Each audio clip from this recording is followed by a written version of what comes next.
মামা ওই যে মসজিদটার বিষয়ে আমি একটি ভিডিও করেছিলাম, যেখানে অনেকে কমেন্ট করতেছেন যে এটা ভুয়া সংবাদ দিছি। মসজিদের যে বিষয়টা, এটা হচ্ছে 1978 ইংরেজিতে 27শে জানুয়ারি যখন এই নদীটারে বাঘ কাটিয়া পূজা করা হয় শহর রক্ষার জন্য, তখন আপনারা জানেন যে এখানে একটা খেয়া ঘাট ছিল।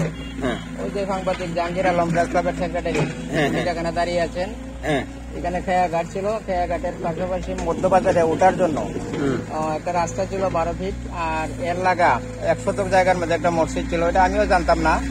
তো ওইটা সেই দিন এসিলেন্ট মহোদয় যখন আসলেন ম্যাপ নিয়ে, ম্যাপের মধ্যে আঁকা আছে।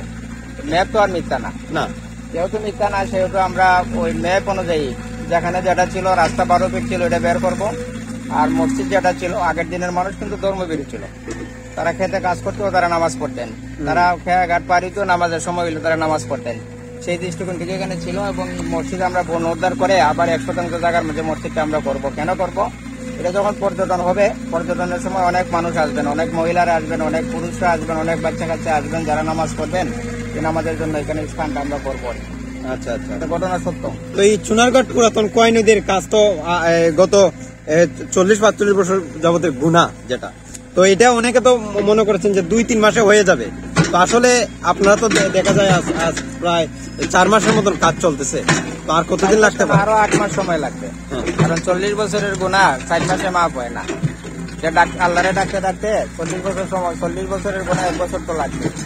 এটা আমরাও ভেবেছিলাম যে মাস খানেকের ভিতরে আমরা শেষ করে ফেলবো, হিসাবও মনে করছিলেন এটা। কিন্তু এখানে নামলে পর বোঝা যায় যে কাজের পরিধি কতটুকু, গভীরতা কতটুকু। আপনি জানেন যে ব্রিজটা, এই ব্রিজের গোড়ায় আমরা 19 ফিট ময়লা এখন পলিথিন পরিষ্কার করছি। টোটাল নদীতে ময়লার পরিমাণ ছিল 6 ফিট 7 ফিট করে। ওই যে আপনার ভবনের উত্তর বাজারে যে ব্রিজ, যেখানে ছিল 17 ফিট ময়লা, 7 ঠিকানের কথা না। ওই যে ময়লার বাজার কই পর্যন্ত ছিল, এখানে সিনডান আছে। তো এটা তো এটা মানে খুব চ্যালেঞ্জিং একটা কাজ ছিল। আর এটা তো এতটুকু যে আমরা করতে পারছি, আমরা যেহেতু এই গ্রামের বাসিন্দা, এই ওয়ার্ডের বাসিন্দা, এই পৌরসভার, আমরা তো পশ্চিম কালো মনে করি না যে নদীর পানি আমরা দেখতে পাবো। এটা একমাত্র ব্যারিস্টার সুমন এমপি হওয়ার কারণে আমরা এই দুঃস্বপ্ন স্বপ্নটা আমরা বাস্তবায়িত করতে যাচ্ছি। আমরা চুনারঘাটবাসীর পক্ষ থেকে আমরা ব্যারিস্টার সুমন এমপি মহোদয়কে আমরা কৃতজ্ঞতা জানাই, ধন্যবাদ জানাই। পাশাপাশি মহান রবের নিকটনা সুস্বাস্থ্য, দীর্ঘায়ু এবং ন্যায় কামনা করি। কারণ আমরা বিশ্বাস করি গত 40 বছরের যে উন্নয়ন কর্মকাণ্ড চুনারঘাট মাধবপুরে সাধিত হয় নাই, ব্যারিস্টার এমপি মহোদয়ের হাত ধরে আগামী 5 বছরে এই 40 বছরের উন্নয়নকে চাপিয়ে যাবে বলে আমি বিশ্বাস করি। অসংখ্য ধন্যবাদ। সুপ্রিয় দর্শক, আপনারা দেখেন চুনারঘাট পুরাতন কয় নদী থেকে আমরা সরাসরি আপনাদেরকে দেখানোর চেষ্টা করছি এখানকার কাজের আপডেট। আসলে অনেকে কমেন্ট করেছেন যে ভুয়া সংবাদ, যেখানে মসজিদ না, এইভাবে অনেকে অনেক কমেন্ট করেছেন, যেটা আমি আসলে কমেন্ট দেখে মন খারাপ করি না। আমি সত্যটা আপনাদেরকে দেখানোর চেষ্টা করেছি। তো আজকের আপডেট পাশাপাশি আপনাদেরকে দেখানোর চেষ্টা করেছি চুনারঘাট পুরাতন কয় নদীতে আপনার খনন কাজ চলতেছে। আপনারা দেখছেন খনন কাজের মধ্য দিয়ে কিন্তু খনন কাজ করার কারণ হচ্ছে এখানে কিন্তু যে সিএনজি স্ট্যান্ড তৈরি করার জন্য খনন কাজ চলতেছে। এখানে কিন্তু প্রায় 4র্থ দফার নিয়ে খনন কাজ চলতেছে। এই মাটিগুলোকে, এই বালি মিশ্রিত যে মাটিগুলো আছে, এগুলো কিন্তু সিএনজি স্ট্যান্ডের উপরে দেওয়া হবে, যেটা নিচে কিন্তু পলিথিন যাবতীয় যেগুলা বর্জ্য দেওয়া হয়েছে, আর উপরে দেওয়া হবে এটা। এজন্য এইগুলোকে খনন করে কিন্তু ট্র্যাক্টর দিয়ে নেওয়া হবে। তো এই খনন কাজ আপনার প্রায় অনেক দিন যাবতীয় চলবে, যে কারণে অনেক মাটি প্রয়োজন। অনেকে কমেন্ট করেছেন যে নদী গভীর না, নদী কিন্তু অনেকটাই গভীর।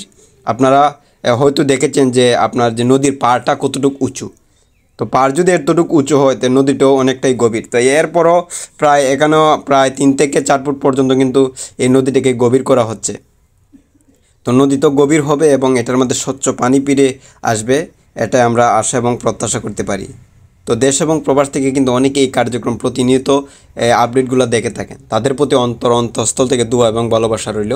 আর আপনারা যে যতটুকু কমেন্ট করেছেন, আমি তাতে মন খারাপ করি নাই, আমি সত্যটা আপনাদেরকে জানানোর চেষ্টা করেছি। তো ম্যাপ অনুযায়ী, ম্যাপ তো আর মিথ্যা বলবে না, ম্যাপ অনুযায়ী এমনকি আমাদের হাজী দুলাল মামু, তারপরে উনার বয়সে যারা আছেন, এমনকি ব্যারিস্টার সুমন ভাইও ওই যে শৈশবকাল এই ডিসিপি হাই স্কুলের মাঠে ওনারা খেলাধুলা করেছেন, এই নদীতে গোসল করেছেন। এই যে শৈশবকাল ওনারা কাটিয়েছেন, এই শৈশবকাল কাটানোর থেকে ওনাদের চোখে দেখা এখানে খেয়া গাড় ছিল। আপনারা জানেন চুনারগড় নামকরণ হয়েছে এই চুনারগড় পুরাতন কয় নদীতে, যখন নদীর ঘাট ছিল এখানে কিন্তু নৌকা আসতো, তারপরে ইঞ্জিলে নাম আসতো, মাঝিমাল্লা, তার বিভিন্ন কান থেকে কিন্তু নদী মানুষ পাড়ি দিত। একসময় তো এইভাবে যান চলাচল ছিল না, এখন যেভাবে যান চলাচল একসময় ওইভাবে ছিল না। তো এখানে চুনের নাও ডুবিয়ে গিয়েছিল। আমরা দুইটা জিনিস শুনেছি আমাদের মুরব্বির কাছ থেকে, সেটা হচ্ছে এখানে চুনের নাও ডুবিয়ে গিয়েছিল, এখান থেকে চুনারঘাট নামকরণ হয়েছে। ব্রিটিশ পিরিয়ডে হতো, ব্রিটিশ পিরিয়ডের আগে হতে পারে, ইংরেজ শাসনের সময়। তো আর একটা হচ্ছে চুনাপাথর ভাঙা হইতো, মানে চুনাপাথর এখানে ভাঙা হইতো চুনারঘাটে, এখান থেকে চুনারঘাট নামকরণ হয়েছে। দুইটা ইফেক্ট আছে যেটা আমরা জানানোর চেষ্টা করি আপনাদেরকে প্রায়ই। তো এখান থেকে কিন্তু চুনারঘাট নামকরণটি হয়েছে, আপনারা হয়তো জানেন। অসংখ্য ধন্যবাদ সবাইকে পুরো ভিডিও যারা দেখেছেন। এখানে প্রায় 19 ফুট পর্যন্ত ময়লার স্তূপ ছিল। তো ভিডিওটি আজ এই পর্যন্ত, অবশ্যই চ্যানেলটি সাবস্ক্রাইব করে রাখবেন। আসসালামু আলাইকুম ওয়া রাহমাতুল্লাহি ওয়া বারাকাতুহু।